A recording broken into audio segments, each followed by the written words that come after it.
وعلى آله وأصحابه ومن تبعهم بإحسان إلى يوم الدين. Amma ba'd. Kembali kita lanjutkan pembahasan kitab fiqh al-Asma'il Husna yang ditulis oleh Syekh Abdul Razak Ibn Abdul Muhsin Al-Badr rahimahullah hafizahullah ta'ala. Dan pada hari ini insyaallah ta'ala kita akan masuk pada pembahasan manzilatu al-ilmi.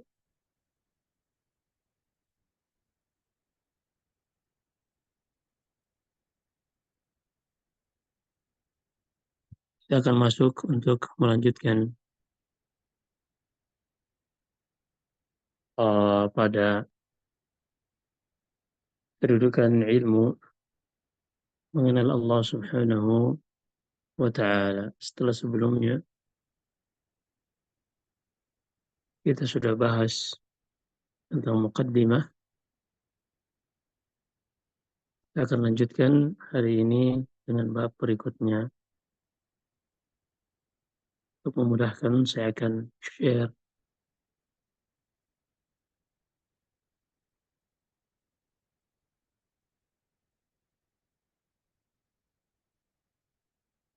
baik. Qala al-mu'allif hafizahullah manzilatul ilmi bi asma'illahi ta'ala wa sifatih. Kedudukan dan kemuliaan ilmu mengenal nama-nama Allah dan sifat-sifatnya. Innal fiqha fi asma'illahi al-husna babun syarifun minal ilm bal huwa al-fiqhul akbar. Fiqih, pemahaman tentang nama-nama Allah yang indah merupakan bab yang sangat mulia dari bab-bab keilmuan. Bahkan dikenal oleh para ulama dengan al-fiqhul akbar. Fiqih, pemahaman yang paling besar di dalam Islam. Wa huwa yadkhulu dukhulan awwaliyan wa muqaddaman fi qawlihi sallallahu alaihi wasallam man yuridillahu bihi khairan yufaqihu fid din. Dan ilmu tentang hal ini masuk ke dalam sabda Nabi sallallahu alaihi wasallam, dan ini adalah yang paling prioritas, yaitu sabda Rasulullah, siapa saja yang Allah inginkan baginya kebaikan, Allah akan mudahkan dia untuk memahami agamanya. Hadis ini muttafaqun alaih, diriwayatkan Imam Al-Bukhari dan Imam Muslim. Wa huwa asyrafu ma surifat fihi al-anfas wa khairu ma sa'a fi tahsilihi wa nailihi ulun nuha war rasyad. Ilmu ini adalah ilmu yang paling layak untuk kita menghabiskan usia mempelajarinya. Dan juga yang terbaik yang bisa dilakukan dan diusahakan dalam rangka mendapatkannya oleh orang-orang yang memiliki akal dan kecerdasan. Bal huwa al-ghayatu allati tasabaqa ilaiha al-mutasabiqun. Dan ini merupakan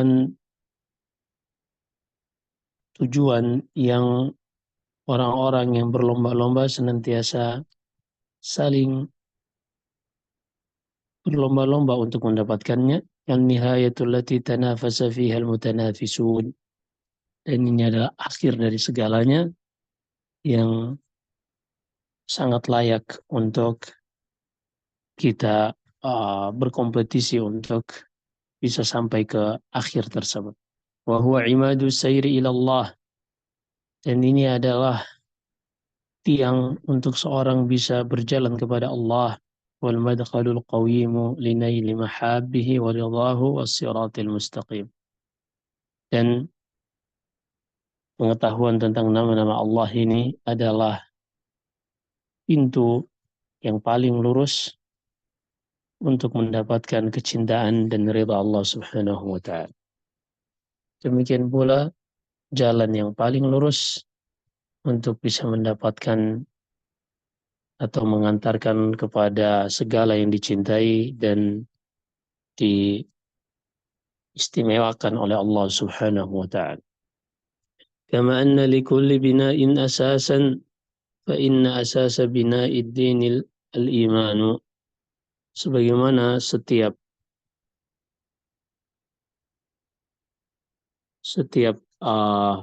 bangunan memiliki fondasi, maka ketahuilah fondasi dari agama Islam adalah beriman kepada Allah Subhanahu wa taala, juga beriman kepada nama-nama dan sifat-sifatnya.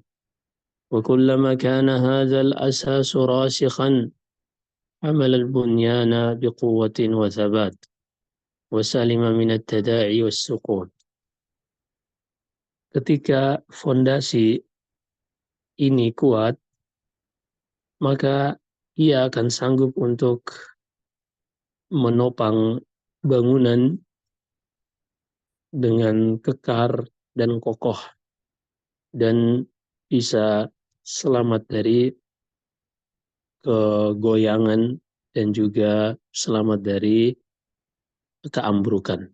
Qala Ibn al-Qayyim rahimahullah, man arada uluwan atau man arada uluwa bunyanihi fa'alaihi bitawthiq asasihi wa ihkamihi wa shiddati al-i'tina'i bih. Siapa saja, berkata Ibn al-Qayyim, semoga Allah merahmatinya, siapa saja yang menginginkan untuk meninggikan bangunan rumahnya, maka atau ingin meninggikan bangunannya, maka hendaklah ia mengikatnya, artinya menguatkan fondasinya, memantapkannya, dan memperhatikan dengan sungguh-sungguh. فإن علو البنيان على قدر توثيق الأساس وإحكامه. Karena tingginya suatu bangunan ini sesuai dengan kemampuan atau kekuatan fondasi dan juga kemantapan dalam pembuatan fondasi tersebut. Fal-a'malu wad-darajatu bunyan wa asasuha al-iman. Amalan-amalan dan juga derajat-derajat yang di sisi Allah ini semuanya bangunan yang mana fondasinya adalah keimanan.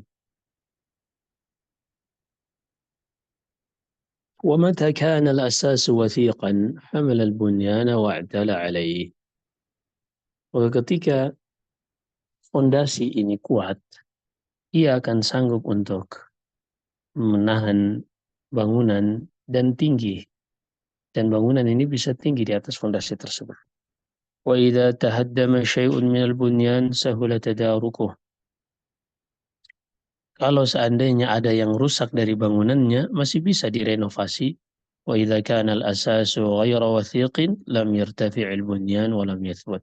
Tapi kalau seandainya fondasinya yang tidak kuat, maka tidak akan bisa bangunan tersebut ditinggikan dan tidak akan kuat. وإذا تهدم شيء من الأساس سقط البنيان أو كاد.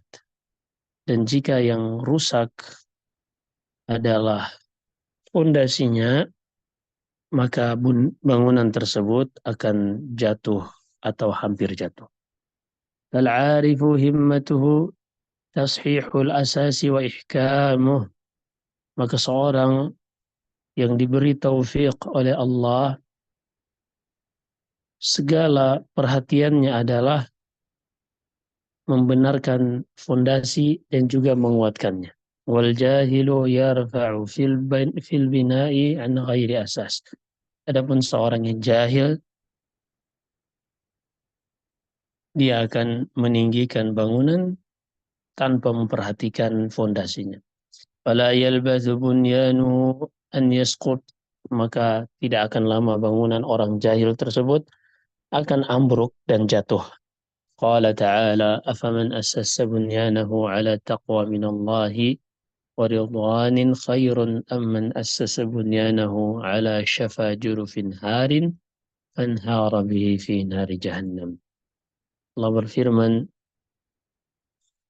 apakah sama antara orang yang membangun fondasi bangunannya di atas takwa dan keridhaan dari Allah, apakah itu lebih baik ataukah orang yang membangun bangunannya di atas fondasi di pinggir jurang di pinggir jurang yang curam sehingga bangunannya ini akan mengalami longsor dan jatuh ke dalam jurang neraka jahanam.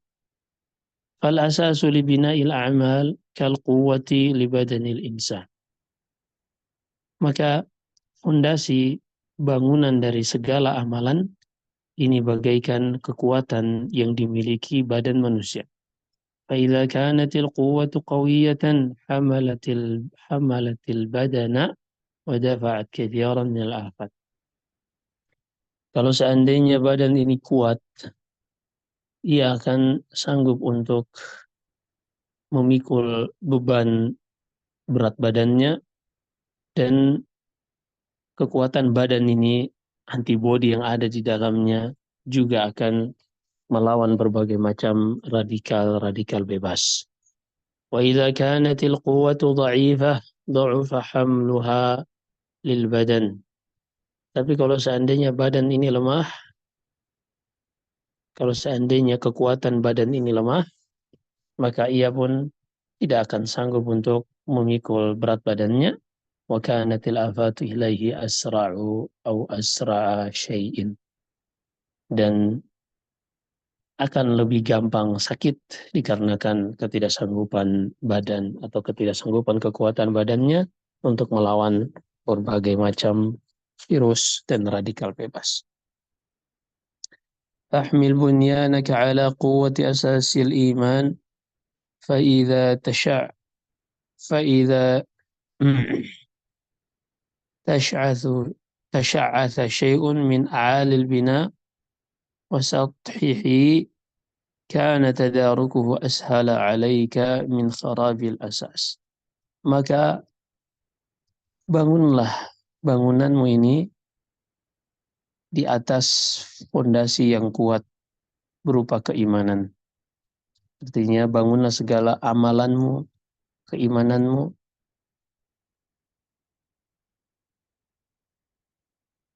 di atas fondasi yang kuat, di atas fondasi keimanan yang kuat.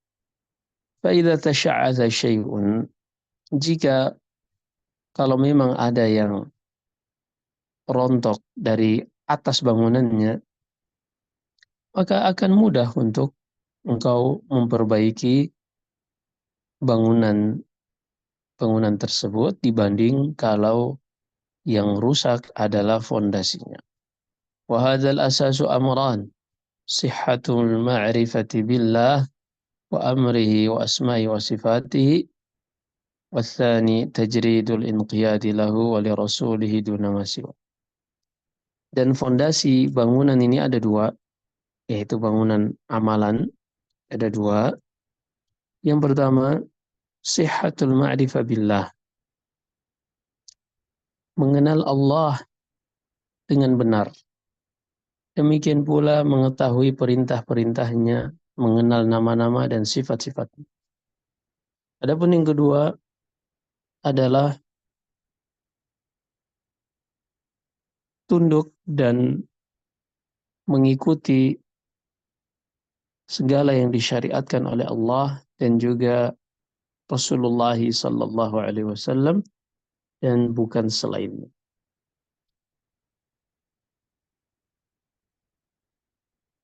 فهذا أوثق أساس أسس العبد عليه بنيانه.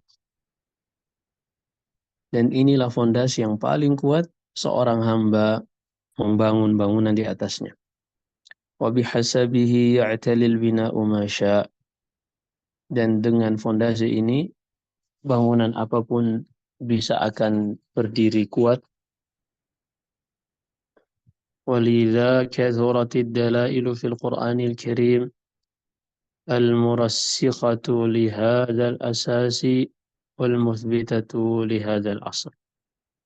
Sehingga kita dapati banyak sekali dalil-dalil di dalam Al-Quranul Karim yang menjelaskan cara untuk menguatkan asas fondasi ini dan untuk menguatkan landasan ini. بل لا تكاد تخلو آية من آياته من ذكر لأسماء الله الحسنى وصفاته العليا. Bahkan hampir tidak ada kecuali sedikit ayat yang disebutkan di dalam Al-Quran, melainkan akan disebutkan di dalamnya nama-nama Allah Subhanahu wa Ta'ala. Demikian pula sifat-sifatnya yang maha tinggi. Nama-nama Allah yang maha indah dan sifat-sifatnya yang maha tinggi. Mimma yadullu dalalatan wadihatan ala ahammiyatil ilmi biha. Yang semuanya itu menunjukkan dengan sangat jelas tentang pentingnya mengetahui nama-nama dan sifat-sifat tersebut. Wa daruratil massati li ma'rifatiha. Dan sangat pentingnya seorang untuk mengetahuinya. وكيف لا يتبوأ هذه المكان المنيفة وكيف لا يتبوأ هذه المكانة المنيفة وهو الغاية التي خلق الناس لأجلها وأوجدوا لحقيقتها. Betapa tidak, artinya betapa tidak asma wa sifat, mengetahui, mengenal nama-nama Allah ini tidak menempati kedudukan yang sangat tinggi tersebut. Betapa tidak, karena manusia itu diciptakan untuk mengenal Allah. Manusia ada di alam semesta ini untuk merealisasikan konsekuensi dari nama-nama dan sifat-sifat Allah Subhanahu wa Ta'ala. التوحيد الذي خلق الله الخلق لأجله نوعان. Tauhid yang Allah menciptakan makhluk yang tujuannya untuk tauhid itu ada dua jenis. Tauhidul ma'rifati wal itsbat. Yang pertama, tauhid al-ma'rifah wal itsbat. Tauhid pemahaman dan penetapan. Wa huwa yashmalul iman bi rububiyyatillahi wal asma'i was sifat. Yang pertama, tauhid al-ma'rifah wal itsbat ini mencakup keimanan bahwasanya Allah yang mencipta, Allah yang mengatur, dan Allah yang memiliki, dan juga keyakinan terhadap nama-nama dan sifat Allah. Adapun yang kedua, tauhidul iradati wat talab. Yang kedua adalah tauhid kehendak, tauhid adab, tuntutan yang harus dikerjakan dan merealisasikan apa yang Allah inginkan, yaitu tauhid al-ibadah, tauhid beribadah kepada Allah. Artinya, para ulama membagi tauhid ini menjadi dua. Tauhid yang jenis pertama, al-ma'rifatu wal itsbat, itu semuanya berkaitan dengan perbuatan Allah. Di situ hamba cukup mengimani dan meyakini. Seperti misalnya, Allah memiliki nama Ar-Rahim, Ar-Rahman. Allah yang mencipta, Allah yang mengatur, Allah yang memiliki, semua adalah berkaitan tentang kita harus meyakini hal tersebut. Kita harus meyakini hal tersebut dan menetapkannya bagi Allah. Tidak ada di situ yang berkaitan tentang fi'lul abd, perbuatan hamba, semata-mata hamba hanya meyakini dan menetapkannya bagi Allah. Adapun yang kedua, tauhid ibadah, ini berkaitan dengan perbuatan hamba di dalam mengesahkan Allah di setiap ibadah yang ia lakukan. Jadi kalau yang pertama tadi berkaitan dengan perbuatan Allah, yang kedua ini berkaitan dengan perbuatan makhluk. Dalla 'ala al-awwal qawluhu ta'ala, dalil yang menunjukkan jenis tauhid yang pertama adalah firman Allah, Allahul ladzi khalaqa sab'a samawati wa minal ardi mithlahun يتنزل الأمر بينهن لتعلموا أن الله على كل شيء قدير وأن الله قد أحاط بكل شيء علم.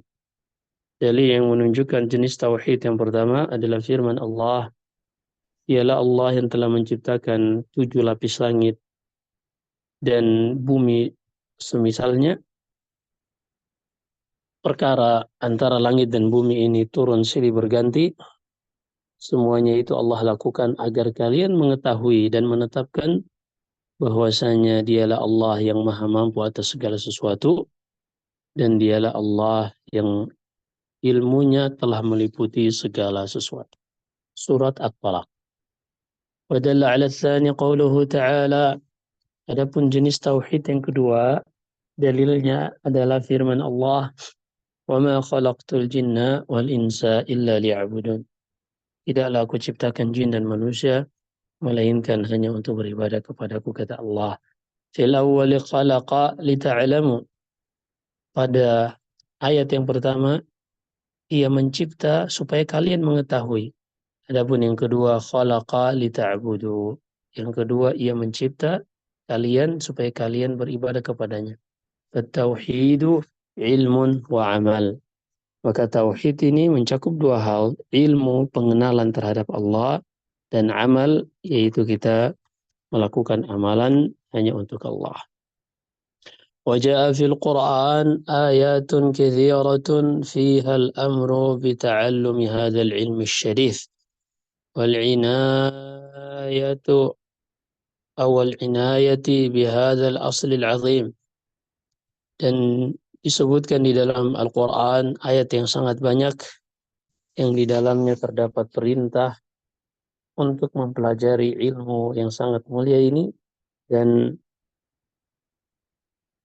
memberikan perhatian yang lebih mendalam tentang perkara yang sangat pokok ini.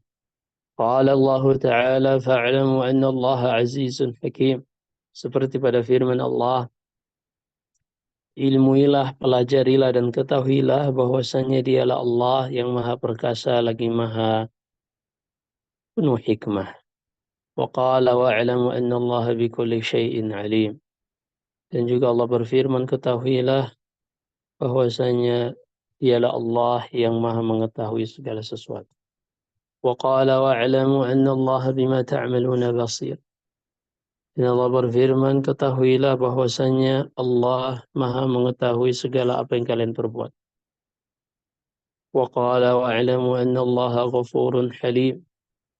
Dan juga Allah subhanahu wa ta'ala berfirman, ketahuilah bahwasanya dialah Allah yang maha pengampun dan maha penyabar. Halim artinya dia tidak menyegerakan dalam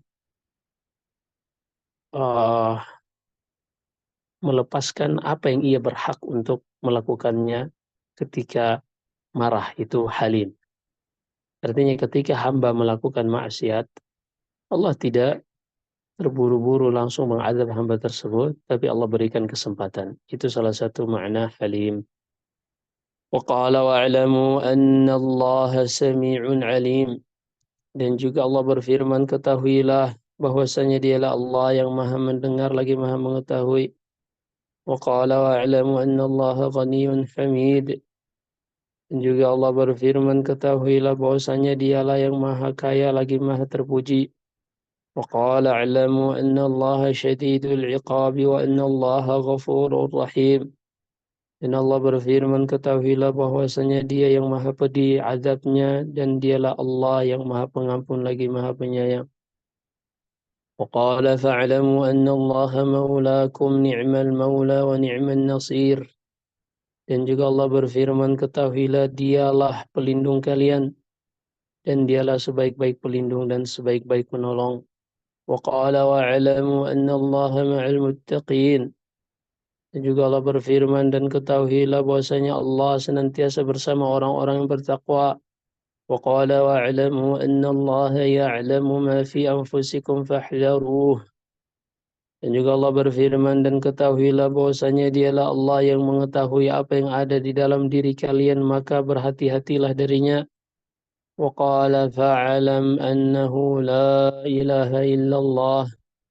Dan juga Allah berfirman dan ketahuilah bahwasanya dialah la ilaha illallah, tidak ada yang berhak diibadahi kecuali Ia. Wal ayatu fi hadzal ma'na taqarabat tuqaribu 30 ayat. Dan ayat-ayat yang menunjukkan makna seperti ini sekitar 30 ayat yang semuanya dimulai dengan kata wa'lam atau fa'lam atau wa'lam dan seterusnya. Yang artinya ketahuilah, pelajarilah ilmu ini. Wa amma dzikrullahi li asma'ihi wa sifatih fil Qur'ani fahuwa katsirun jiddan wa la yuqaranu bihi dzikruhu subhanahu li ayyi amrin akhar. إذ هو أعظم شيء ذكر في القرآن وأفضله وأرفعه. Adapun tentang penyebutan Allah, adapun tentang nama-nama Allah dan sifat-sifatnya di dalam Al-Quran, maka ini sungguh sangat banyak, bahkan tidak bisa dibandingkan dengan penyebutan yang lain yang ada di dalam Al-Quran, karena inilah perkara yang paling utama yang disebutkan di dalam Al-Quran, yang paling afdal dan yang paling mulia. قال شيخ الإسلام ابن تيمية رحمه الله: والقرآن فيه من ذكر أسماء الله وصفاته وأفعاله أكثر مما فيه من ذكر الأكل والشرب والنكاح في الجنة. Berkata Syekhul Islam Ibn Taimiyah rahimahullah, dan Al-Quran kandungan di dalamnya berupa nama-nama Allah dan sifat-sifatnya, perbuatan-perbuatan yang Allah beritakan di dalam Al-Quran, ini jauh lebih banyak dibanding penyebutan di dalam Al-Quran berkaitan tentang makan, minum, dan nikah di surga. Wal ayatul mutadhamminatu li dzikri asma'illahi wa sifatihi a'zamu qadran min ayatil ma'ad. Dan juga ayat-ayat yang menyebutkan tentang nama-nama dan sifat Allah ini lebih tinggi kadarnya dibanding ayat-ayat tentang hari akhir. فأعظم آية في القرآن آية الكرسي المتضمنة لذلك. Ayat yang paling agung di dalam Al-Quran adalah ayat kursi yang di dalamnya mencakup tentang nama-nama dan sifat Allah. كما ثبت ذلك في الحديث الصحيح الذي رواه مسلم عن النبي صلى الله عليه وسلم أنه قال لأبي بن كعب. Sebagaimana yang disebutkan di dalam Sahih Muslim dari Nabi Sallallahu Alaihi Wasallam ketika ia mengatakan kepada Ubay bin Ka'ab, "Atadri ayya ayatin fi kitabillahi a'azam?" Wahai Ubay, tahukah engkau ayat yang paling agung di dalam Al-Quran? Qala, Allahu la ilaha illa huwal hayyul qayyum. Maka Ubay menjawab, ayat kursi. Fadaraba biyadihi fi sadrih wa qala liyahnikal ilmu ya abal munzir. Maka Rasulullah menepuk dada Ubay yang menunjukkan pujian kepadanya seraya mengatakan, sungguh ilmu sangat artinya engkau sangat memiliki ilmu wahai Abul Munzir, yaitu Ubay ibni Ka'ab. Wa afdalu suratin suratu ummil Quran. Dan sebaik-baik surat yang paling afdal adalah suratul Fatihah. كما ثبت ذلك في حديث أبي سعيد بن المعلى في الصحيح قال له النبي صلى الله عليه وسلم. Sebagaimana yang disebutkan dalam hadis Abu Sa'id bin al-Mu'alla di dalam Sahih Bukhari, Nabi sallallahu alaihi wasallam mengatakan kepadanya, innahu lam yanzil fit Taurah wala fil Injil wala fil Zabur wala fil Qur'an misluha. Tidak pernah ada yang diturunkan di dalam Taurat, tidak pula Injil, tidak pula Zabur, dan tidak pula di dalam Al-Quran ayat atau surat semisal surat Al-Fatihah. Wahiyya sab'ul mathani, itulah surat yang memiliki 7 ayat yang terus diulang-ulangi. Wal Qur'anul azim alladhi utituhu, dan itulah Al-Quran yang agung yang Allah berikan kepadaku, yaitu yang Allah isyaratkan di akhir surat Al-Hijr. Wafiha min dzikri asma'illahi wa sifatihi a'zamu mimma fiha min dzikril ma'ad. Di dalam surat Al-Fatihah kita perhatikan penyebutan tentang nama-nama dan sifat Allah lebih agung daripada hanya 1 ayat yang menyebutkan tentang Malik Yaumiddin, hari kembali. Artinya semua berkaitan tentang nama-nama dan sifat Allah, itulah yang paling agung. وقد ثبت في الصحيح عنه صلى الله عليه وسلم من غير وجه أن قل هو الله أحد تعدل ثلث القرآن. Dan telah disebutkan di dalam Sahih Bukhari dari beberapa jalurnya bahwasanya surat Al-Ikhlas ini setara dengan sepertiga Al-Quran. وثبت في الصحيح أنه بشر الذي كان يقرأها ويقول إني لأحبها لأنها صفة الرحمن بأن الله يحبه. Dan juga Rasulullah pernah mengabarkan kepada seorang sahabat yang setiap kali sholat ia dalam setiap rakaatnya menutupnya dengan Qul huwallahu ahad, surat Al-Ikhlas, yang mana ia mengatakan, aku senang membaca surat tersebut karena itu adalah sifat Allah. Maka Rasulullah kabarkan kepada orang tersebut bahwasanya Allah mencintainya. Fabayyana anna Allah yuhibbu man yuhibbu dzikra sifatihi subhanahu wa ta'ala, wa hadza babun wasi'. Maka Rasulullah mengabarkan bahwasanya Allah mencintai siapa saja yang mencintai untuk menyebut dan mengingat-ingat sifat-sifat Allah subhanahu wa ta'ala. Dan ini adalah bab yang sangat luas. وكل هذا واضح الدلالة على أهمية هذا العلم الشريف وعظم شأنه وكثرة خيراته وعوائده. Dan semua yang kita jelaskan secara ringkas ini menunjukkan sangat jelas akan pentingnya ilmu yang sangat mulia ini dan akan agungnya perkara ini dan kebaikan yang banyak yang bisa didapatkan seorang di dalam mempelajari ilmu ini. Wa annahu aslun min usulil iman, dan ini adalah dasar dari dasar-dasar keimanan. Wa ruknun min arkanid din, dan merupakan rukun tiang utama dari tiang-tiang agama. Wa asasu min ususi millatil Islam alaihi tubna maqamatud dinir rafi'atu wa manaziluhul aliyah.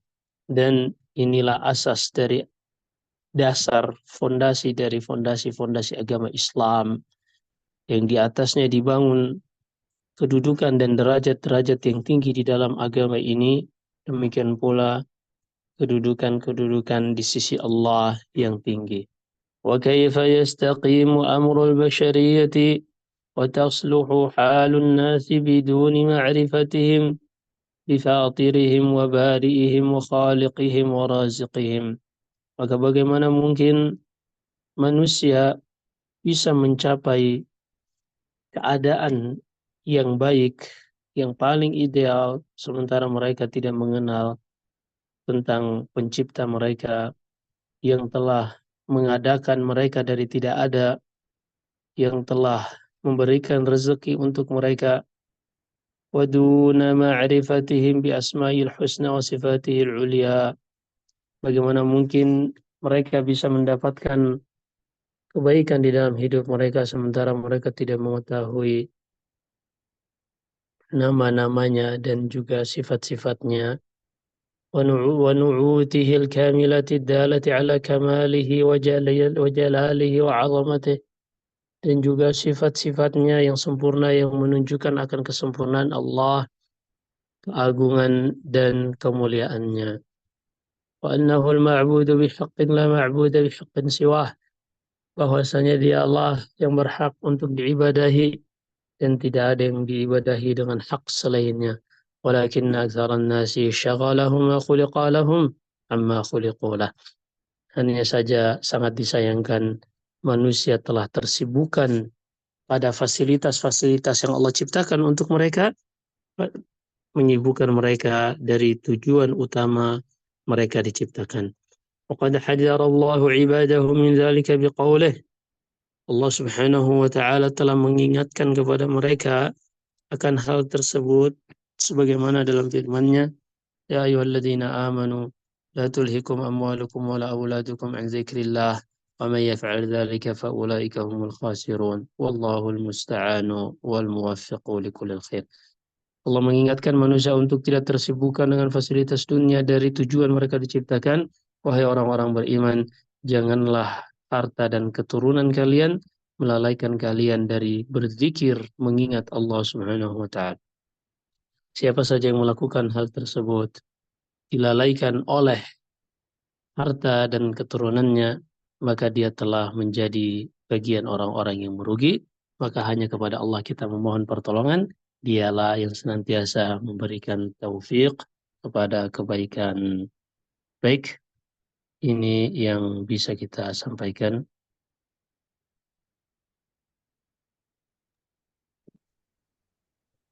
Ya. Baik, jazakumullah khair. Nah, Jazakumullah khair Ustadz untuk materinya. Untuk teman-teman yang ingin bertanya berkenaan dengan materi ataupun di luar materi bisa disampaikan kepada Ustadz ataupun ditulis di kolom chat. Ustadz ini mengawali pertanyaan, ada pertanyaan titipan di luar tema. Bismillah, Assalamualaikum warahmatullahi wabarakatuh Ustadz. Semoga Ustadz dan keluarga diberikan kesehatan. Ana ingin bertanya, suami Ana jarang untuk mencari nafkah, tidak bersungguh-sungguh dalam mencari nafkah. Dia juga biasa sampai dia biasa seperti itu sampai berbulan-bulan yang artinya tidak mencari nafkah. Dan intinya suami saya juga jarang sholat dan kegemarannya menonton film porno. Dan di sini saya yang menjadi tulang punggung yang artinya saya mencari nafkah untuk kebutuhan keluarga. Dan keluarga saya sudah sangat tidak suka dengan suami saya meski tidak secara langsung mengatakan untuk bercerai, tetapi dari kata-katanya menyarankan untuk saya bercerai. Bagaimana nasihatnya Ustadz? Jazakumullah khair. nah, kalau seandainya hanya mengenai hal-hal yang lain, tidak berkaitan dengan meninggalkan salat, mungkin kita masih akan menasehatkan untuk tetap bersabar. Tapi ketika dia muslim, tinggal di negeri kaum muslimin dan meninggalkan salat, para ulama mereka berbeda pendapat tentang kondisi orang seperti ini, apakah dia masih muslim atau kafir, yang akan berkonsekuensi pada status pernikahan. Apakah status pernikahannya masih sah ataukah dia fasakh, secara otomatis terbatalkan. Maka kalau memang kondisinya seperti itu, setelah dinasehati dia tidak mau berubah, maka Islam sudah menetapkan kepada setiap dari suami dan istri hak-hak dan kewajiban masing-masing. Allah Subhanahu wa taala berfirman, "Walahunna mithlul ladzi 'alaihinna bil ma'ruf." Dan wanita berhak mendapatkan hak sebagaimana kewajiban yang juga mereka harus tunaikan. Dan Allah Subhanahu wa taala menjadikan khulu', cerai dari pihak wanita yang menuntut cerai, ini adalah hukum untuk memastikan hak wanita tidak terzalimi. Sehingga kalau wanita tersebut merasa haknya terzalimi dan tidak bisa dikembalikan, apalagi berkaitan tentang suaminya ini telah bermaksiat dengan maksiat yang sangat luar biasa, yaitu meninggalkan sholat, maka Allah sudah sebutkan di dalam surat Al-Baqarah, wa in khiftum illa an yakhafa alla yuqima hududallah, fa in khiftum alla yuqima hududallah fala junaha alaihima ay yataraja ila akhirih. Seorang wanita itu tidak boleh meminta cerai pada suaminya tanpa sebab. Namun ketika sebabnya adalah wanita ini khawatir tidak bisa menegakkan agama Allah, tidak bisa taat kepada suaminya dikarenakan kondisi suaminya yang seperti itu, maka Allah sudah berikan baginya suatu hak untuk meminta khulu'. Demikian. Ini terlepas dari tadi perbedaan para ulama, apakah nikahnya tadi mafsukh, terbatalkan secara otomatis atau enggak. Perempuan bisa meminta khulu' jika memang kondisinya sudah sangat parah dan tidak bisa dinasihati lagi sang suami ini. Demikian wallahu a'lam. Baik, jazakumullah khair Ustadz. Ini pertanyaan selanjutnya Ustadz. Bismillah. Assalamualaikum warahmatullahi wabarakatuh. Semoga Allah menjaga Ustadz dan keluarga. Dan semoga kita semua di dalam perlindungan Allah Subhanahu wa taala. Ustadz izin bertanya, mohon dijelaskan batasan lalai ketika Allah memberikan nikmat kepada kita seperti apa? Mohon dijelaskan Ustadz, jazakumullah khair. Nah, Allah Subhanahu wa taala jadikan setiap nikmat harus ada muqabilnya. Harus ada balasan dari hamba, yaitu seorang bersyukur. Yang disebutkan Ibn Al-Qayyim, cara bersyukur adalah dengan merealisasikan 3 hal. Yang pertama, meyakini bahwasanya nikmat tersebut datangnya hanya dari Allah Subhanahu wa taala. Dia meyakini di dalam hatinya bahwasanya nikmat tersebut datangnya hanya dari Allah Subhanahu wa taala. Kemudian yang kedua, dia harus bersyukur dengan lisannya dengan mengucapkan alhamdulillah,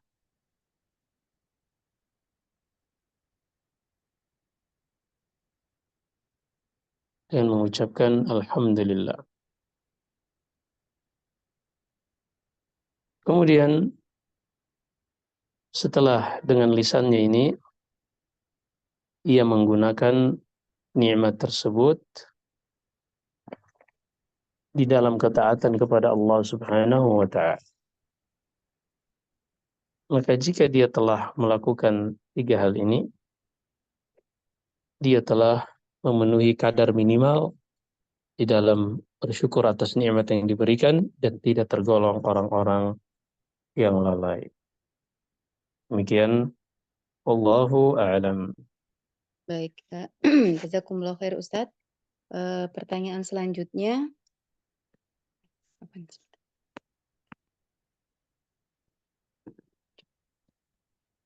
Ya, Assalamualaikum Ustadz, izin bertanya, apabila seorang suami berkurban sapi, bolehkah meniatkan untuk seluruh keluarga besar, yaitu keluarga suami dan keluarga istri?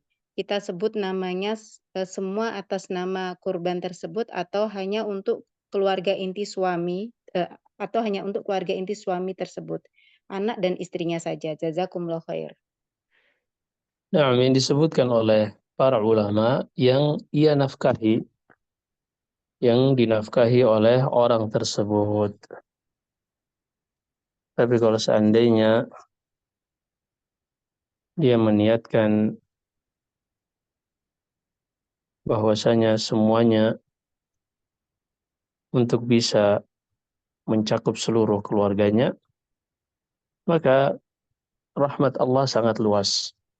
Hanya saja yang disebutkan oleh para ulama bahwasanya yang akan ikut ke dalam kurban tersebut orang-orang yang ia nafkahi karena ia mewakili mereka semua. Demikian Allahu a'lam. Baik. Ustadz, bagaimana dengan Ana pernah mendengar tentang ketika seorang anak berkorban, misalkan untuk meniatkan untuk dia dan keluarganya, tetapi misalkan orang tuanya yang sudah meninggal ataupun kakeknya itu bisa mendapatkan pahalanya juga, Ustadz? Iya, para ulama menyebutkan ketika Rasulullah mengatakan, Allahumma taqabbal hadha minni wa min ummati. Ya Allah, terimalah ini kurban dariku ketika Rasulullah berkurban dan juga dari umatku.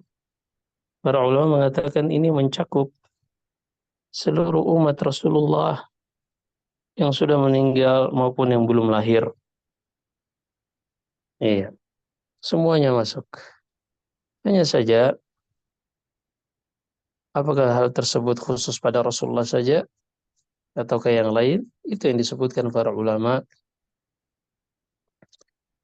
bahwasanya yang paling minimal yang tidak ada diragukan yaitu ketika seorang ayah atau seorang laki-laki menyembelih untuk orang yang ia nafkahi. Karena ketika nafkahnya ditanggung oleh dia, maka kurbannya pun akan memenuhi, akan dia mewakili untuk siapa yang ia nafkahi. Demikian Allahu a'lam. Baik. Pertanyaan selanjutnya. Assalamualaikum Ustadz. Barakallahu fiik. Mohon pencerahannya tentang pahala surat Al-Ikhlas sebanding sepertiga Al-Quran dan bacaan satu huruf Allah beri 10 kebaikan. Mana keutamaan di antara keduanya, Ustadz? Jazakumullah khair.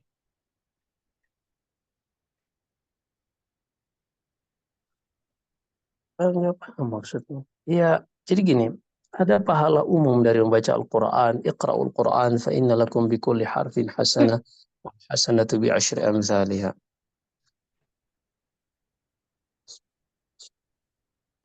Bacalah Al-Quran karena kalian akan mendapatkan pahala dari setiap bacaan Al-Quran ini satu huruf 10 kebaikan.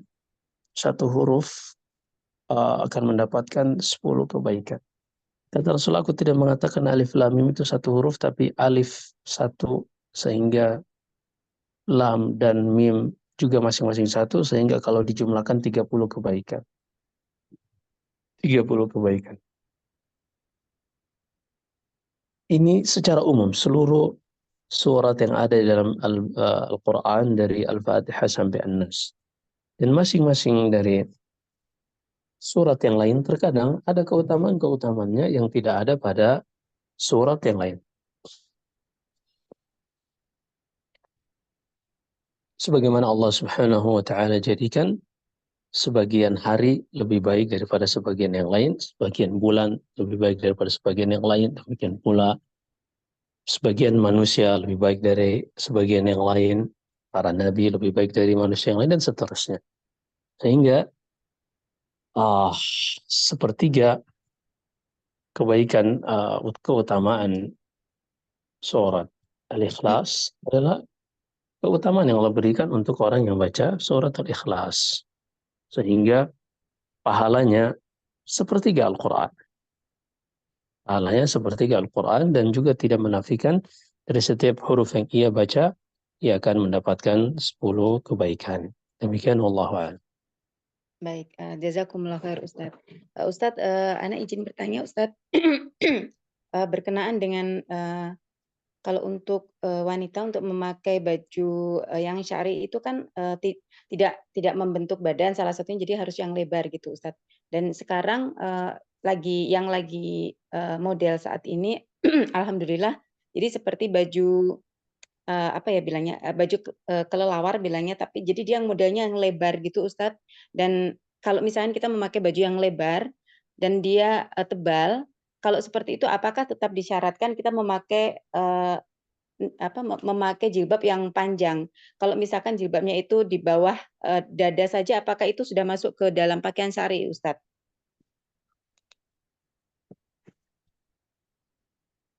Maksudnya, jadi pakaiannya abaya gitu ya? Ya seperti abaya, lebar dan dia tebal gitu Ustadz. Jadi ya, tidak membentuk badan gitu. Jadi memang itu bajunya modelnya lebar gitu Ustadz.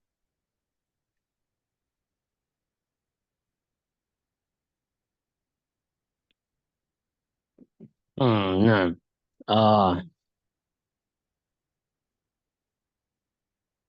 menutupi semuanya, nggak apa namanya, nggak membentuk dan seterusnya. Tidak. Jadi kalau kalau abaya mungkin misalnya kalau abaya seperti biasa kan masih ada kayak potongan tapi modelnya lebar. Kalau itu memang modelnya lurus los gitu gitu Ustadz. Jadi tidak menampakkan apapun dan lebar gitu modelnya Ustadz. Jadi Nah, tidak ada tapi potongan-potongan pinggang gitu tidak tertutup ada. semua ya, lehernya, kemudian. Iya, iya. Jadi baju itu tuh modelnya seperti baju, tetapi dia lurus. Dan yang saya tanyakan, jadi kalau misalkan seperti itu terus memakai jilbab yang dia hanya di bawah dada, apakah itu sudah masuk syar'i gitu? Jadi kalau jelas lehernya juga ketutup Ustadz. Misalkan kalaupun tidak kan bisa ditutup dengan jilbab itu Ustadz gitu. Tapi ini jilbabnya tidak sampai yang di bawah lutut gitu Ustadz, karena melihat bajunya tuh sudah yang lebar gitu Ustadz. Hmm, Wallahu alam.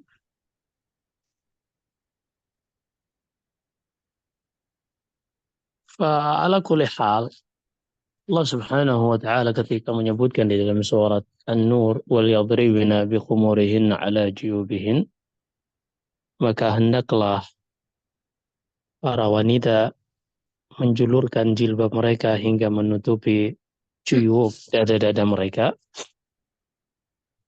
Para ulama memahami ini ilahnya adalah wanita tersebut harus menutup seluruh tubuhnya dan tidak menampakkan baik itu membentuk atau menerawang dari tubuhnya ini.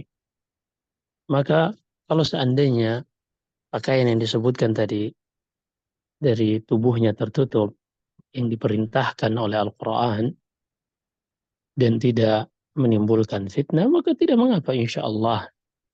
Tidak mengapa walaupun dia harus tidak menutupnya lagi dengan yang di atasnya. Selama seperti yang disebutkan tadi, bahwasanya pakaian tersebut bisa uh, benar-benar tidak membentuk aurat wanita. Wallahu a'lam. Baik, jazakumullah khair Ustadz. Dari teman-teman ada yang ingin bertanya mungkin secara langsung bisa dibuka mic-nya. Walaupun perlu diketahui bahwasanya semakin wanita itu menyempurnakan hijabnya, maka itulah yang terbaik. Dan ia tidak mencari-cari celah bagi syaitan dan bagi jiwanya yang sering mengajak kepada maksiat untuk mencari-cari celah di dalam syariat. Maka kalau seandainya seorang memakai seperti yang disebutkan tadi dan menyempurnakan dengan jilbab dari atas hingga menutupi bawahnya, ini paling sempurna. Tapi kalau seandainya ada pertimbangan yang lain tanpa harus memperlihatkan auratnya atau membentuk auratnya, maka ada ilah tujuannya telah tercapai. Allahu a'lam. Ya, ya Ustadz berkenaan dengan jilbab itu Ustadz, maksudnya kalau untuk wanita yang tidak bernikah, terkadang kan kalau model jilbab jilbab kan dia ada di bawah dagu gitu Ustadz. Kalau seperti itu, jadi apa?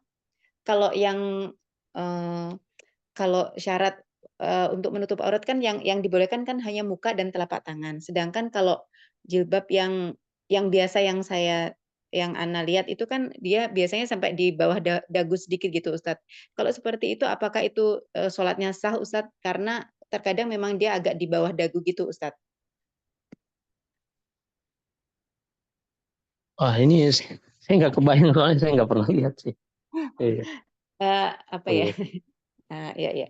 Ya Eh, sulit untuk menjelaskannya karena hukum terhadap sesuatu itu baru bisa dijelaskan setelah sesuatu tersebut diketahui dari segala sisi yang bisa mempengaruhi hukum seperti itu. Ya, baik, baik Ustadz. Dari teman-teman ada yang ingin bertanya, dipersilahkan. Jika ingin bertanya kepada Ustadz, mungkin satu pertanyaan lagi.